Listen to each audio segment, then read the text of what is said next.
Je remercie tout d'abord Patrick Roux et Benjamin Pichery, initiateurs de cette université populaire du sport, pour leur confiance et pour leur invitation. Monsieur le directeur de l'INSEP, merci d'accueillir dans ces murs cette journée inaugurale. Merci à Georges Vigarello également pour sa présence, pour son allocution et pour avoir accepté la présidence d'honneur de cette université populaire du sport. C'est un très grand honneur pour moi d'être aujourd'hui parmi vous pour évoquer ce qui nous rassemble toutes et tous dans ce lieu de prestige et de symbole qu'est l'INSEP, à savoir le sport bien sûr, et comment le penser, comment penser le sport pour comprendre le monde. Sans prétention à l'exhaustivité sur un sujet aussi riche, Georges Vigarello en a fait mention tout à l'heure, d'autant que d'autres expertises s'expriment aujourd'hui sur des thématiques passionnantes, je centrerai mon propos sur des questions éthiques et philosophiques posées aux enjeux éducatifs du sport. Cet exposé s'organisera donc en 2 temps. Je poserai ces questions tout d'abord au sport de haut niveau, notamment au travers de l'évocation de l'enfant champion. Puis dans un deuxième temps, dans le contexte actuel, des interrogations sur l'héritage des Jeux olympiques et paralympiques, j'évoquerai le statut et les enjeux de l'éducation physique et sportive scolaire. Ainsi, le sport de haut niveau est apparu dans la deuxième partie du XXe siècle. Il extrapole un processus d'institutionnalisation de la performance initié au XIXe siècle, quand apparaît ce qu'on appelle à proprement parler sport, en rupture avec les pratiques physiques antérieures. Il s'incarne dans l'exploit et le dépassement de soi. Il fournit des héros à une société en quête de modèles identitaires. Il s'illustre dans le champion à cet instant paroxystique de la performance sportive. Au rythme des grands rendez-vous institués, dont les Jeux olympiques et paralympiques, le sport de haut niveau répond à ce mobile premier qui le définit et lui donne son crédit, faire toujours mieux en allant au bout de soi. Or, il s'agit d'un toujours mieux de l'exploit humain dont aucun contour ni limite n'est posé a priori. Ce qui fait du sport de haut niveau, dans la réitération de sa dramaturgie, une incarnation de l'idée de progrès. Ce phénomène entre en résonance avec un aspect marquant de notre société et traduit l'élection d'un concept, la performance érigée comme une norme, le dépassement de soi visé comme un modèle d'existence. On y retrouve les traits d'une idéologie qui, bien qu'historiquement parcourue de nombreux avatars, caractérise la modernité depuis les Lumières, c'est-à-dire la croyance en les capacités infinies de la raison et de la technique, le pouvoir de la liberté et de la construction de l'homme par lui-même.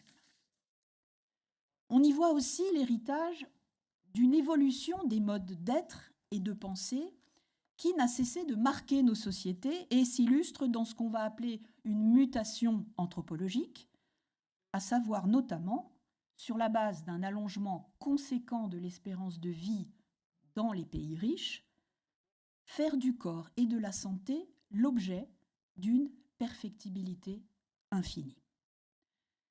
De l'astronomie à la médecine, de la physique à l'anthropologie, la représentation du monde s'est modifiée avec la modernité. Les manières de penser l'homme, notamment dans ses rapports au corps et à la nature, ont changé. Ainsi, au géocentrisme des temps anciens a succédé, à partir du XVIIe siècle, un héliocentrisme qui fait sa place à l'idée d'infini et donc, suivant là le cours de l'histoire des idées, a rendu possible aussi l'idée d'infini du progrès humain. À la philosophie et à la médecine antique, qui font de la nature une valeur normative que l'homme ne peut en aucun cas transgresser, a succédé une philosophie moderne inaugurée par Descartes, lequel invente la notion de sujet et projette de rendre l'homme comme maître et possesseur de la nature. La médecine est devenue peu à peu la science de l'amélioration de l'humain, au-delà même de ce que la nature instaure. Porté par ces bouleversements scientifiques, philosophiques, médicaux, politiques, le siècle des Lumières est aussi celui de la démocratisation du perfectionnement individuel, de l'éducation et de l'éducation physique, dont la formulation apparaît en 1762 sous la plume du médecin Balexert. Le XIXe siècle, siècle de l'essor des gymnastiques et du sport moderne, participe alors de cet élan.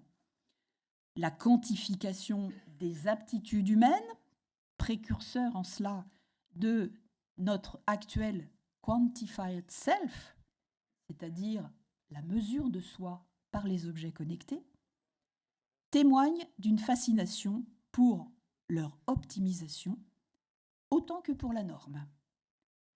Le 19e et le début du 20e siècle, en réfléchissant sur la force de travail, en exhibant les hommes forts dans les foires, en inventant de multiples appareils de mesure pour mettre en graphique le mouvement, comme chez Étienne Jules Marais par exemple, en faisant des palmarès et des compétitions les actes de naissance du sport moderne, en entraînant scientifiquement les hommes sur le modèle du training des chevaux, atteste une fascination exacerbée pour la performance et la construction scientifique de cette performance.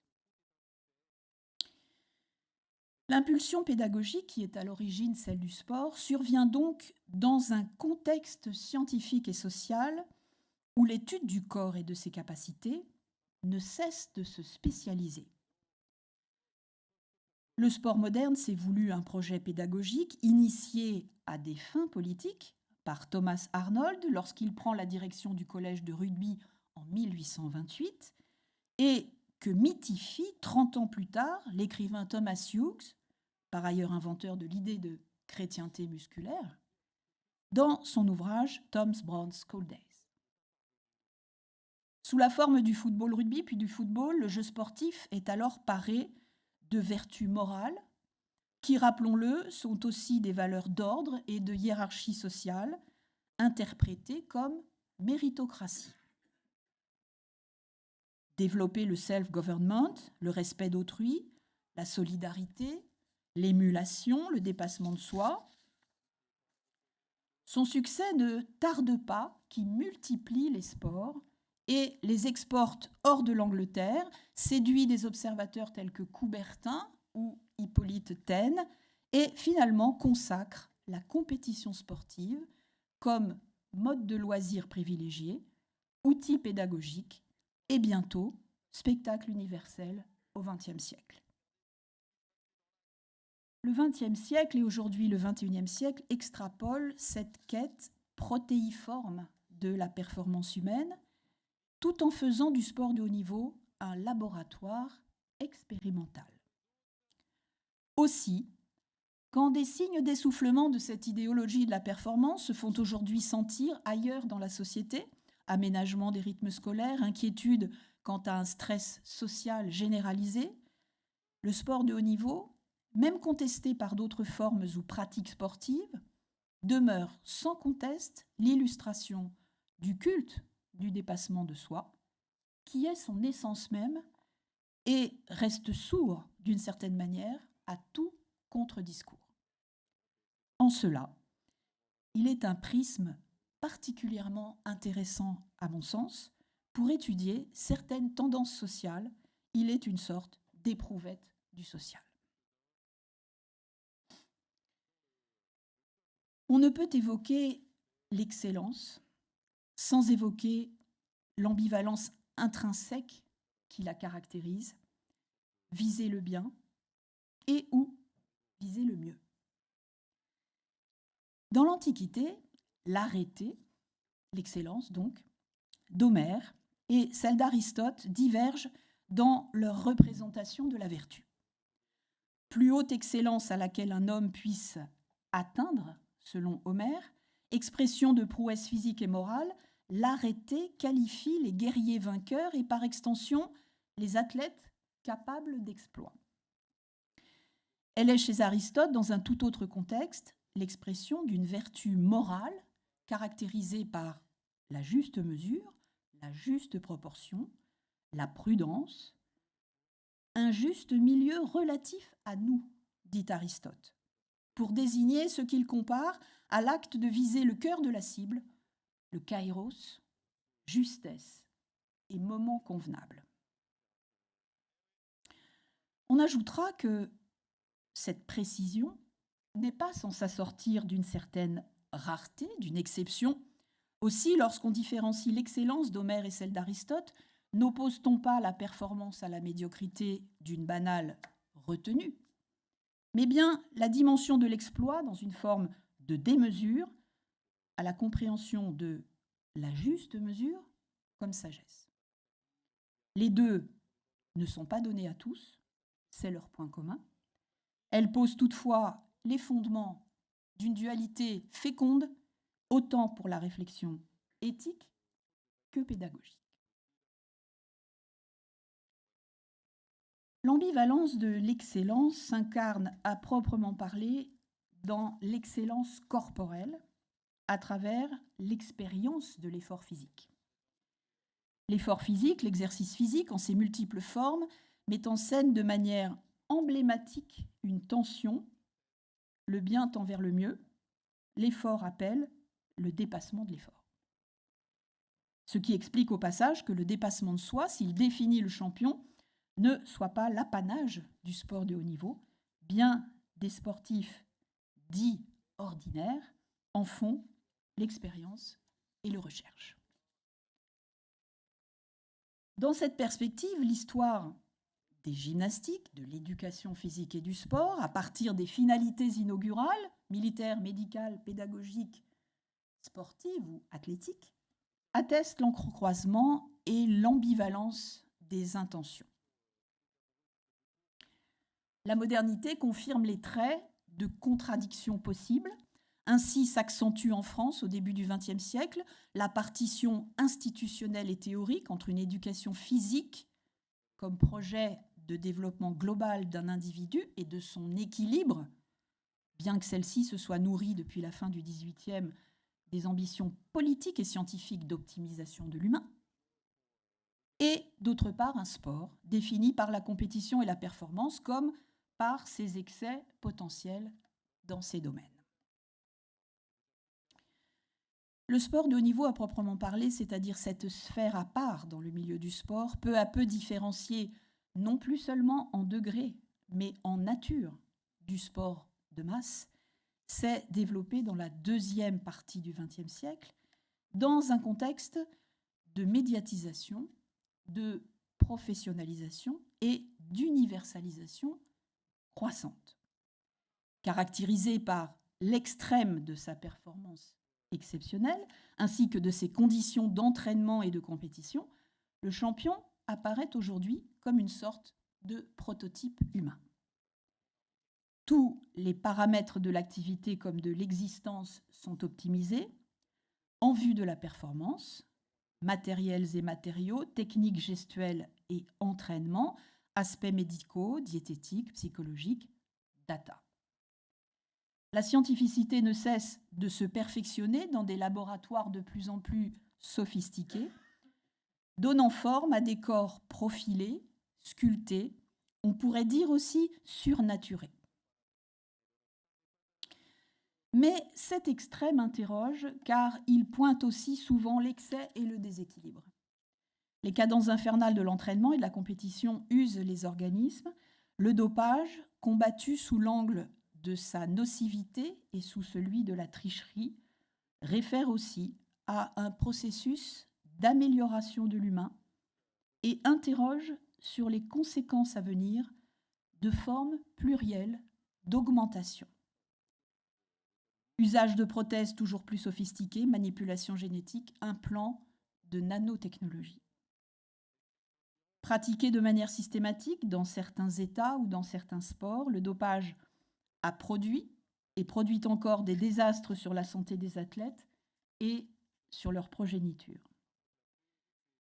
Néanmoins, dans la perspective philosophique de l'hybridation constitutive de l'humain avec l'artifice, c'est-à-dire aussi l'imbrication de ce qu'on appelle nature-culture, ou encore dans la perspective du corps augmenté qui englobe autant le handicap que la performance sportive, la réflexion doit, semble-t-il, s'élargir.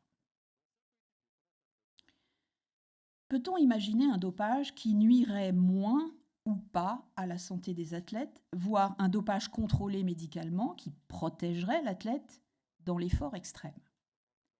Et dans cette éventualité, comment envisager alors les notions d'égalité et de tricherie, sachant que chacun n'est pas identiquement réceptif aux produits consommés, sachant que le dopage de pointe a un coût exorbitant créant fatalement des discriminations, ou encore que nul ne peut prédire l'éradication de la tricherie, même en cas de dopage légalisé. Peut-on imaginer que le dopage concerne aussi de manière systématique les mineurs sportifs de haut niveau, au risque de devoir abandonner toute perspective pédagogique ou en tout cas de la refonder totalement si faire du sport, ce n'est plus simplement la santé, mais c'est aussi prévoir un corps augmenté par des substances chimiques ou des prothèses.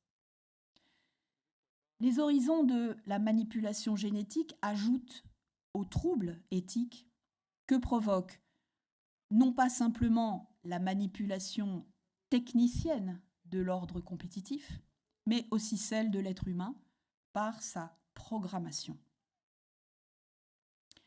Encore faut-il ici distinguer la nature de cette programmation et ses conditions, et en quoi elle est si fondamentalement différente de ce que des projets familiaux ont toujours peu ou prou espéré, programmer ou, à tout le moins, orienter le destin d'un enfant.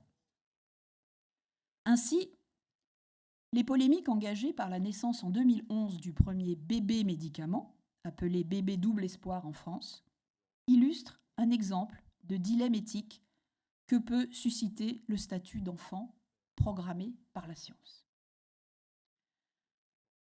On le comprend, la performance de haut niveau est ambiguë parce qu'elle s'arrime à un mythe, celui du sport sain, égalitaire et pédagogique, tandis que les excès qui la caractérisent chaque jour davantage ébranlent précisément ces notions.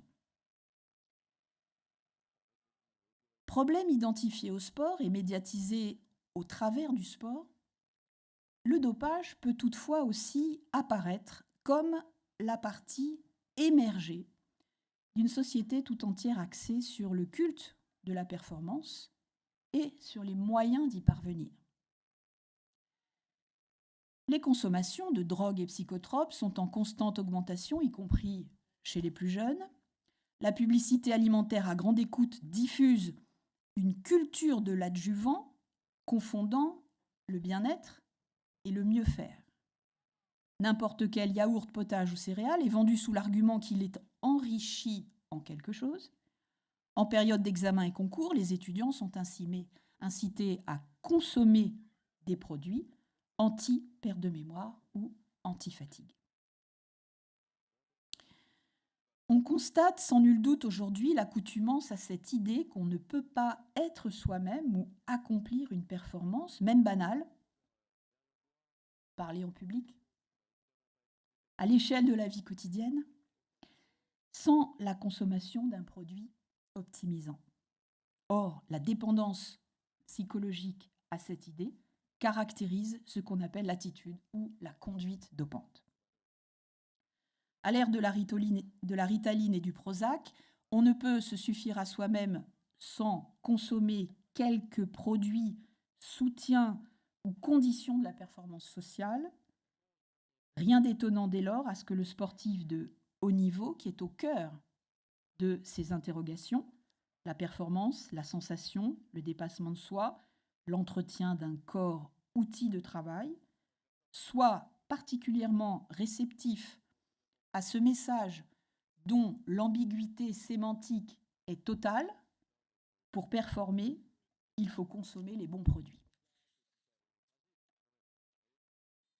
Par ailleurs, le sport n'est pas n'importe quel phénomène de société. Il conjoint des idéaux de moralité posés dès l'origine et des vertus dont on oublie souvent qu'elles ne sont pas intrinsèques au sport, mais contextualisées, parfois instrumentalisées et toujours à réinventer. Il continue, Georges Vigarello l'a très bien dit tout à l'heure, d'incarner un idéal démocratique. L'égalité de tous derrière la ligne de départ, la fiabilité incontestable des règles, le respect de l'arbitrage, la reconnaissance du mérite, en un mot, l'esprit, c'est-à-dire une certaine pureté, celle des corps, celle des intentions. Dans le même temps, certaines de nos valeurs démocratiques s'affaiblissent. L'inégalité sociale, scolaire, professionnelle prend le pas sur l'égalité républicaine. Le suffrage universel est mis à mal par l'opacité du politique. La corruption, l'arrivisme et la ruse faussent partout les critères de l'ascension sociale. À ce titre, l'impossible pari du sport, à savoir réussir, culte de la performance, dans une certaine légalité, et être sain, culte de la santé devenue nouvelle norme sociale, fait rêver. Le dopage aux examens et concours bénéficie d'une impunité, celui du monde des arts et lettres ou de la politique aussi. Pourquoi pas le dopage sportif? En fait, on reproche au dopage sportif d'introduire du désordre là où il y avait supposément de l'ordre, de l'inégalité où il y avait supposément de l'égalité. On lui reproche une double tricherie, non seulement celle du sportif qui consomme un produit illicite et contrevient à l'ordre de son sport et à ses codes, mais aussi celle d'une activité, le sport, qui contrevient à ce qu'on attend d'elle. On, ce sont une société, des agents, des promoteurs, des athlètes, des spectateurs, des diffuseurs, qui, pour des raisons multiples et variées, ont intérêt à ce que le sport soit la vitrine de l'égalité.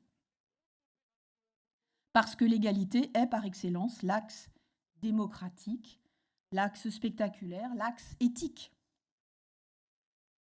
Ce qui peut expliquer que la fêlure de l'identité sportive que met en scène le dopage se transforme en événement médiatico-juridique. On n'a jamais demandé à un chanteur de rock d'incarner l'idéal égalitaire et progressiste des Lumières.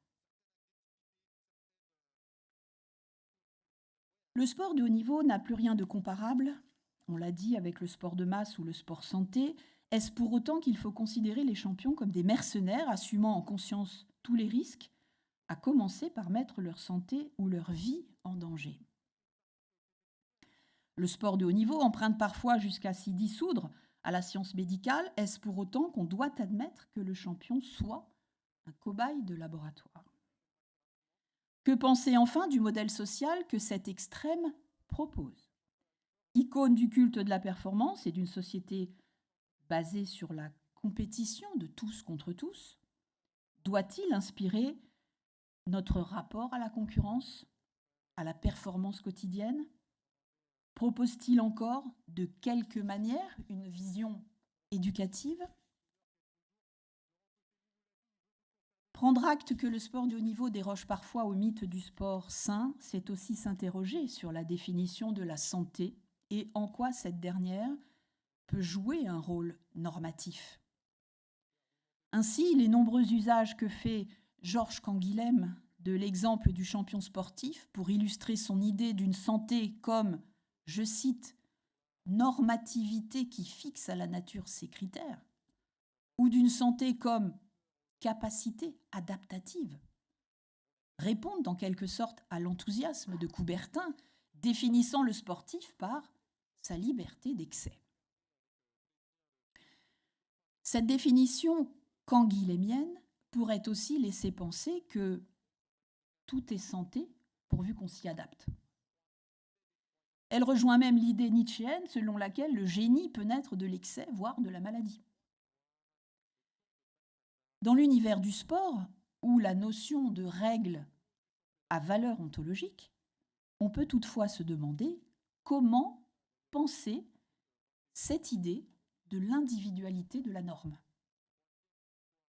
Est-ce parce que des sportifs survivent au dopage qu'il faut l'autoriser ? Est-ce parce que le surentraînement est de mise qu'il faut laisser faire et ne point réviser ni les pratiques ni les rythmes de compétition ?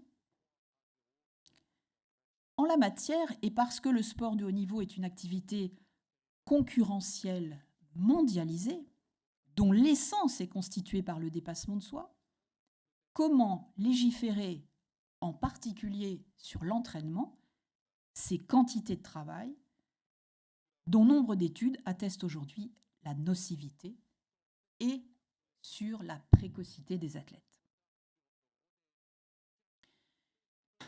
Le champion sportif appartient à un univers où se conjugue l'impératif d'une règle universelle, les règles du jeu, la compétition, et la plus grande liberté quant aux moyens de s'y confronter. Rien ne régule les préparations, sauf les lois antidopage. Réside là un problème éthique. Comment envisager, au-delà du contenu même de la règle du jeu, que les conditions de préparation de la performance valent pour tous ? Faut-il renoncer à une éthique au sens large qui régirait l'action collective, à tout le moins la baliserait, au profit d'une éthique au sens le plus étroit, celui de la pure application des règles du jeu, voire de la revendication abstraite d'un esprit sportif? Dernière difficulté, enfin, comment l'excès peut-il avoir valeur de modèle social, sachant l'importance de cette dimension dans l'histoire et l'idéologie sportive, si le champion est une icône sans être un exemple à suivre? Peut-on recommander à des parents de prévoir pour leur enfant une pratique sportive de 20 à 40 heures par semaine hors compétition dans certains sports?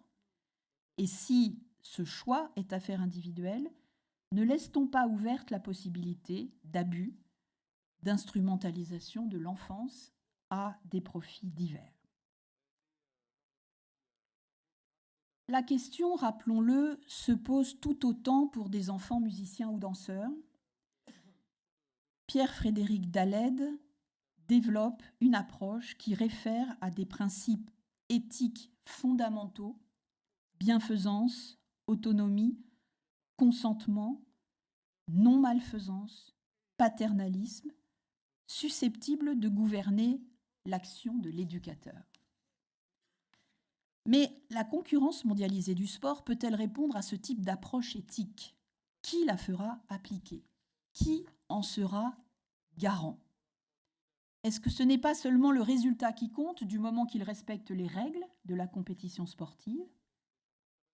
Si celle-ci revendique bien une éthique, est-ce bien celle qui se définit par les principes de respect de la personne, dont les enfants, notamment dans les conditions d'accès à la compétition ? À vrai dire, l'avènement d'un champion ou d'un génie, du fait des critères extrêmes qui sont les leurs, relève-t-il tout simplement de l'éthique ? Pour dire les choses de manière pragmatique, y a-t-il un moyen de réguler, voire y a-t-il un sens à réguler au nom de principes éthiques la jeunesse d'un champion ou d'un génie ?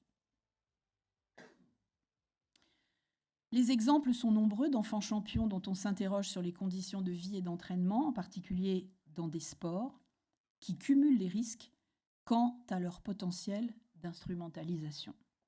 C'est le cas notamment des sports à grande précocité, tennis, gymnastique, patinage artistique ou encore football. Le tennis est par exemple non seulement un sport à grande précocité, mais aussi un sport individuel qui nécessite donc une forte implication des parents et de l'entourage proche, un sport professionnel aux gains eux aussi précoces et aux enjeux financiers importants, un sport à circuit annuel qui suppose à haut niveau déscolarisation et déplacement constants, un sport sans limite de durée dans la compétition, d'où la très forte implication psychologique induite et donc la fameuse pression.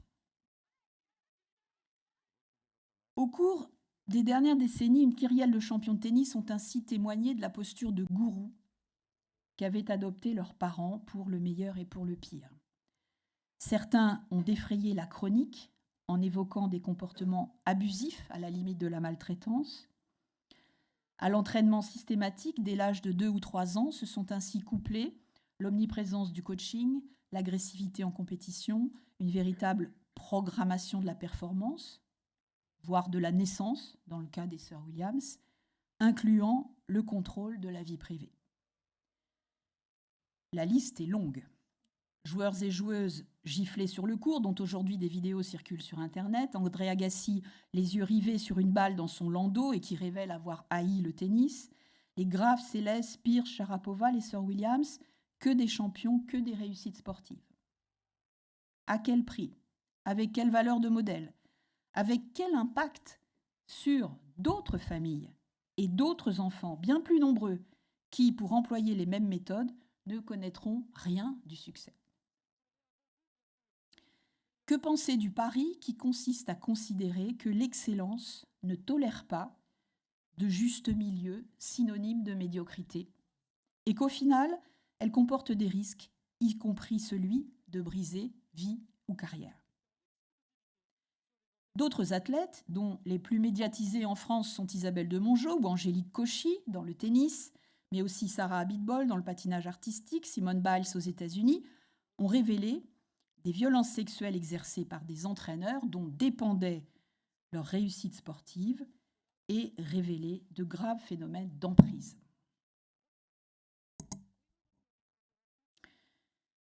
Toute éducation, rappelle Philippe Mérieux, comporte un certain désir d'emprise. Désir positif souvent, mais qui peut être la pire des choses s'il n'intègre pas la négativité, l'émergence d'autrui, le droit pour lui d'être lui-même, différent de moi ou de l'idée que je me fais de lui. Claire Carrier, quant à elle, évoque la très complexe imbrication dans la construction de la performance entre le désir de l'enfant et celui de l'entourage, le débordement éventuel du premier par le second, les cas limites. Ainsi, quel est le rôle de l'affrontement à la difficulté, à l'altérité dans l'avènement du champion? L'éducateur, la difficulté technique, psychologique et physique, la douleur, doivent-elles constituer des passages obligés, des conditions dialectiques par l'obstacle qu'elles constituent à l'éclosion du talent? Ceci interroge d'autant plus si on lie santé, normalité, équilibre, bonheur au projet éducatif qui vise l'autonomie, ces notions étant sujettes à des interprétations parentales et sociales fort variables. Deux voies se dessinent, un fil ténu les sépare, aliénation ou accomplissement de soi. Il semble que la performance de haut niveau superpose à cette essence de la relation éducative qu'est l'équilibre entre la contrainte et l'autonomie, une sorte de pragmatisme implacable. Les intérêts financiers priment sur la santé des athlètes, le décompte des médailles obsède les États, révélant, non sans un certain cynisme et sous couvert d'engouement populaire, la contradiction permanente entre les intentions éthiques et la représentation internationale et géopolitique. La lutte contre le dopage questionne, dans le cadre du suivi longitudinal, le respect de la vie privée. Des académies sportives accueillent partout dans le monde des enfants de plus en plus jeunes, soumis aux rythmes implacables de la sélection sportive. Qui contrôle leur action? Aucune législation sérieuse sur le travail des enfants sportifs, comparable à celle qui régit la présence des enfants dans le cinéma ou la publicité, n'existe. Ainsi, de quel projet éducatif le champion peut-il bien être la réalisation? La qualité hors norme du champion n'interroge pas simplement la définition de la santé, elle interroge aussi sur le type d'éthique qui peut lui être appliquée. Si l'éthique présuppose, même dans son acception la plus molle, une forme d'universalité. L'amélioration de la performance humaine est ici livrée à l'appréciation individuelle et soumise à l'état de fait de la concurrence internationale. On pourra objecter qu'il en va au fond ainsi et dans les limites de la loi de toute éducation, c'est-à-dire qu'il y a toujours une tension entre le privé et le social lorsque des parents élèvent leurs enfants. La formation de l'enfant champion semble toutefois représenter un cas limite. Malgré l'attachement historique, institutionnel et idéologique à une éthique de la règle, et sans doute pour cela, le sport de haut niveau, dans sa valeur universelle d'exemple ou de modèle social, avec ce que cela engendre de vocation, laisse apparaître une sorte de vide éthique et juridique. Ou pour dire les choses autrement, l'enfance sportive dans le cadre de la formation au sport d'élite n'est pas éthiquement et juridiquement protégée.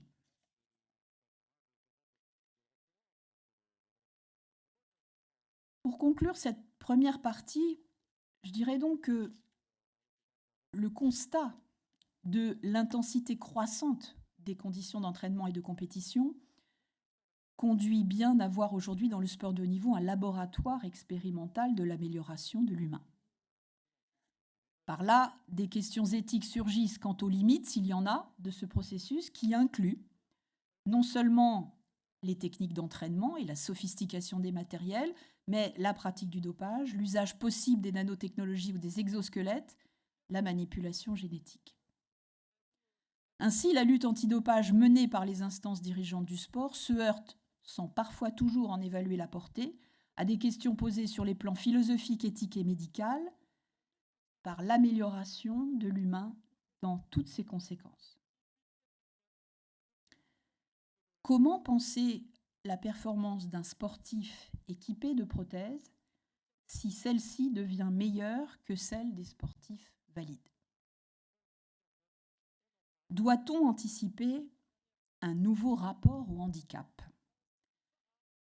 Doit-on repenser les catégories sportives lorsqu'on entend le sauteur en longueur Marcus Rem, équipé d'une prothèse de jambe, revendiquer ou rêver à tout le moins d'être le premier homme au-delà des 9 mètres ?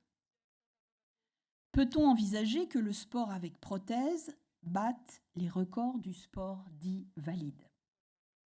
Cela sera-t-il alors considéré comme du dopage technologique ? La sophistication des prothèses pourrait-elle, chez des sportifs valides, représenter un attrait aberrant sur le plan éthique, mais correspondant à ce que Jérôme Goffet, qui travaille sur ces questions, appelle un projet anthropotechnique. Cet extrême ou cet excès de la performance interroge aussi bien sûr sur la portée éducative du sport d'élite. Les pratiques intensives doivent-elles avoir valeur de modèle et jusqu'à quel point ? Peut-on les réguler alors que le sport de compétition témoigne de la concurrence mondialisée la plus acharnée ? À ce titre, le cas de l'enfant champion est intéressant pour plusieurs raisons. Il interroge sur la nature des normes transmises par l'éducation familiale, sociale, économique, sur l'articulation entre contrainte et autonomie, éducation privée et insertion dans le social. Il pose la question du prix de l'excellence, question qui peut être aussi posée à d'autres disciplines, artistiques par exemple, c'est-à-dire de l'évaluation de l'extrême, de l'excès, de la souffrance, de la pathologie, du hors-norme, tolérable ou nécessaire, comme condition de cette excellence. En ce sens, il apparaît que l'excellence du champion se déploie aux marges d'une éthique qui se voudrait régulatrice et universelle, voire que cette excellence est peut-être, et malgré ici l'attachement du sport à une éthique de la règle, anéthique. En tout état de cause, la formation de l'enfant champion, et parce qu'elle relève du secret des familles ou des États, pointe un vide éthique et juridique quant au risque d'instrumentalisation et d'exploitation, variante de la protection et des droits de l'enfance, souvent occultés par les instances sportives internationales.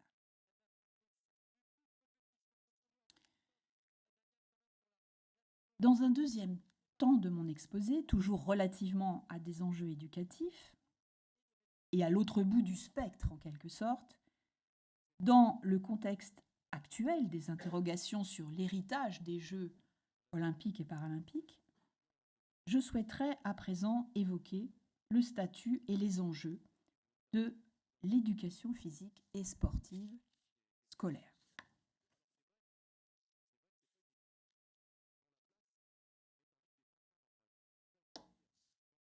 De la classe de seconde à la terminale, c'est-à-dire entre 15 et 18 ans, les élèves français ont 2 heures d'éducation physique et sportive, EPS, temps de transport compris, dans leur emploi du temps hebdomadaire, hors option, au sein d'une trentaine d'heures de cours.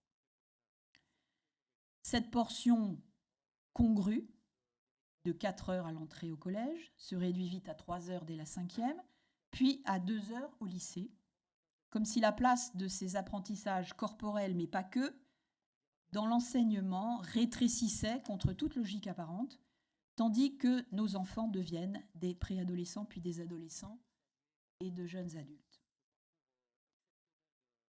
Le constat, dans sa sécheresse comptable, n'est évidemment qu'un aspect de la question. On fera droit en outre à des remarques afférentes au statut de l'EPS à l'école. 1. Elle n'est pas la seule matière sous-dotée, selon les points de vue, au sein d'un volume horaire global qui n'est pas infiniment extensible. 2. La partition entre discipline intellectuelle et physique n'est pas exactement pertinente, d'une part dans la mesure où l'élève fait corps partout et dans tous ses cours, d'autre part si on considère que l'EPS ne se réduit pas à l'apprentissage des seules habiletés motrices. Un bref rappel définitionnel peut être utile ici. L'EPS, on l'a brièvement évoqué tout à l'heure, est l'héritière hybride d'une double finalité qui traverse au début du XXe siècle l'enseignement scolaire. D'une part, la finalité éducative et hygiéniste, elle-même inspirée des anciennes gymnastiques.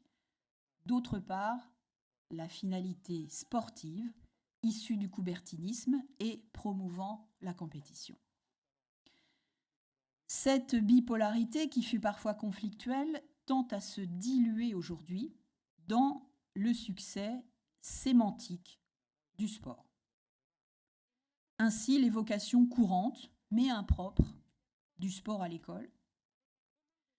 De même, l'imprécision quant aux 30 minutes d'activité physique quotidienne dans l'enseignement primaire, sans que l'on sache qui doit faire quoi et comment, par exemple. Partant, les campagnes de prévention de l'hygiène publique, incitant notamment les jeunes à bouger, ciblent-elles plus généralement l'activité ou l'exercice physique que le sport, structuré par les fédérations, sans toutefois l'exclure, toute activité physique n'étant pas au sens strict du sport.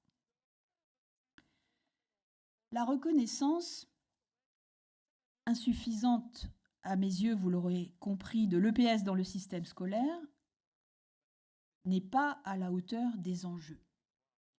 Le premier de ces enjeux est d'ordre philosophique. En effet, plus que toute autre discipline, quoi qu'on en dise, l'EPS se rapporte au corps, à la construction identitaire personnelle qui se joue à partir du corps, à ce que signifient les habiletés du corps, son apparence, son aisance dans l'espace et dans le contact d'autrui, son expertise, à notre bien-être et à notre santé. On entre au monde par le corps. Les compétences corporelles de l'enfant qui rentre à l'école sont, on le sait, déterminantes pour son intégration scolaire. Être propre, se vêtir et se chausser, se taire et marcher en rang, maîtriser l'immobilité comme le mouvement, coordonner ses gestes, entrer en relation avec les autres dans un espace partagé et contraint. Le devenir élève passe d'abord par le corps, à tel point qu'au fil de la scolarité, l'élève qui se tient tranquille se distingue très avantageusement de celui qui bouge tout le temps, le premier maîtrisant les codes, le second sortant du cadre et attirant souvent les jugements négatifs. Cette grammaire corporelle scelle, pour une part non négligeable, le vécu scolaire des élèves, voire conséquemment leur réussite. Cette considération première en appelle une autre sur le statut du mouvement à l'école. Notons que l'incitation faite aux adultes de bouger en travaillant conduit à modifier sensiblement les pratiques pour ceux qui peuvent se le permettre, travailler debout, en pédalant sur un vélo d'appartement, assis sur un ballon de fitness. Rien de tel à l'école, sauf rares expérimentations. La salle de classe demeure aujourd'hui, dans sa plus grande majorité, ce qu'elle était dans les années 1960. Les espaces demeurent exigus, les mobiliers peu confortables, le plein air inégalement accessible. Les pratiques enseignantes elles-mêmes, ce qu'on appelle la forme scolaire, peinent à faire place au mouvement, souvent perçu comme risque de désordre dans les apprentissages ordinaires. La norme demeure pour la plupart les 6 à 8 heures d'enseignement assis par jour, et encore faut-il se tenir droit, ne pas s'avachir. Ainsi, une longue tradition intellectualiste française, très fortement teintée de christianisme, impose-t-elle le contrôle corporel par l'immobilité dans le temps scolaire. Certes, on admettra sans difficulté que le contrôle de ces pulsions et impulsions conditionne la vie en société, tout autant qu'il permet une certaine forme de concentration et de minutie favorisant l'instruction. En ce sens, l'immobilité a indéniablement des vertus, comme le montre par exemple la pratique de la méditation. Certes, on reconnaîtra tout autant, suivant en cela de nombreux auteurs, dont Rousseau ou Nietzsche, et comme en témoigne l'observation commune des jeunes apprenants, que l'on apprend aussi très bien, voire mieux, en bougeant. Pour beaucoup d'enfants, comme pour des adultes qui résoudront leurs problèmes au cours d'un footing, réciter ces tables de multiplication nécessite de déambuler. On pense en marchant. Le corps n'est pas l'autre de l'apprentissage intellectuel, il en est le moteur. Il n'est pas l'empêcheur de penser, mais son accélérateur. L'EPS a beaucoup à apporter, plus que toute autre discipline d'enseignement scolaire, sur ce que peut le corps, comme sur ce que peut le mouvement, de la maternelle à l'université. D'autant que l'effort physique est au cœur de la prise de conscience de soi-même, ainsi Maine de Biran définit-il l'effort, dont il est l'un des grands penseurs, comme ancré dans la réalité du corps. L'effort est la résistance qu'oppose le corps à la volonté. Autrement dit, c'est au travers de l'effort, c'est-à-dire au travers de cette résistance, que je prends conscience de moi-même. Ou encore, ma conscience première de moi-même est une conscience du corps. Cette affirmation requiert à tout le moins qu'on prête une attention soutenue dès le plus jeune âge au lien entre apprentissage et corporéité. Articulé sur le premier, le second enjeu de l'EPS est d'ordre sanitaire et social. La génération Covid et post-Covid expérimente un monde où les fractures sont nombreuses, sociales, environnementales, économiques, numériques, où la violence est omniprésente dans l'espace public et où le rapport à soi et aux autres s'est complexifié douloureusement, comme en attestent les statistiques sur la santé mentale des jeunes. Ainsi, à l'heure où les troubles liés à la sédentarité explosent, l'obésité, l'affaiblissement des capacités cardiaques, mais aussi pour une part l'hyperactivité ou l'anxiété, l'EPS n'est pas en situation de remplir ses missions, celles-là même qui figurent dans les textes réglementaires. Quelles sont les voies d'amélioration ? D'une part, non pas seulement l'augmentation très significative du volume d'enseignement de l'EPS, mais également son institutionnalisation dès la maternelle afin de remédier aux inégalités territoriales et de moyens, ainsi qu'au flou organisationnel concernant les 30 minutes d'activité quotidienne à l'école primaire. D'autre part, initier une réforme fondamentale de l'espace-temps scolaire, favorisant davantage le mouvement, mais aussi le repos, voire la rêverie. Pouvoir déambuler, s'isoler, s'allonger, se reposer, changer de poste de travail au cours de la journée, aller dehors plus souvent et y pratiquer des exercices, des jeux et des sports, pas seulement à l'école maternelle, mais aussi dans l'élémentaire et le secondaire. On comprendra qu'il n'est pas ici question seulement de design, mais de philosophie de l'éducation. Des expérimentations, dans ce sens, pour certaines ayant fait date, émaillent l'histoire des doctrines de l'éducation, les repenser à la lumière des enjeux contemporains et en généraliser le principe à l'échelle nationale impliquerait aujourd'hui une sorte de révolution copernicienne. Le troisième enjeu, venant compléter les deux premiers, est d'ordre politique. Distinguer l'EPS du sport, tel que l'entend le grand public, ce n'est pas seulement référer à l'histoire ou à des querelles sémantiques.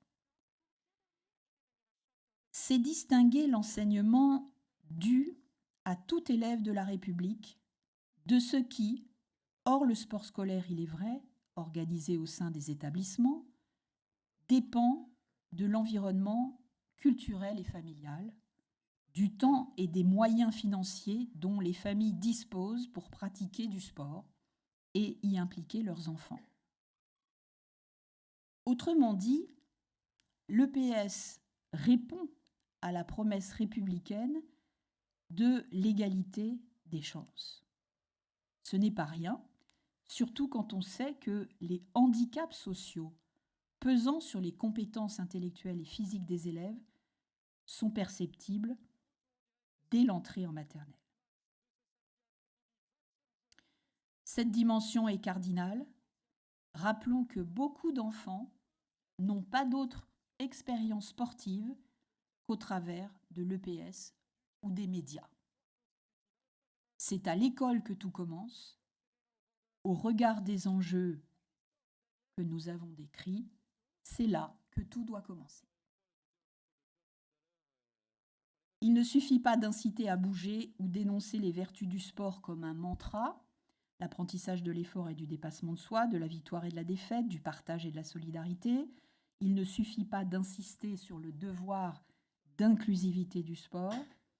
Encore faut-il que l'égalité des chances de pratiquer un sport sur l'ensemble du territoire et dans des conditions satisfaisantes soit garantie. Cela commence par l'école. Et c'est bien d'abord là, tandis que les Jeux olympiques et paralympiques ont été un succès populaire, tandis qu'on s'interroge et s'inquiète sur leur héritage, c'est bien là que la décision du politique est attendue. Je vous remercie pour votre attention.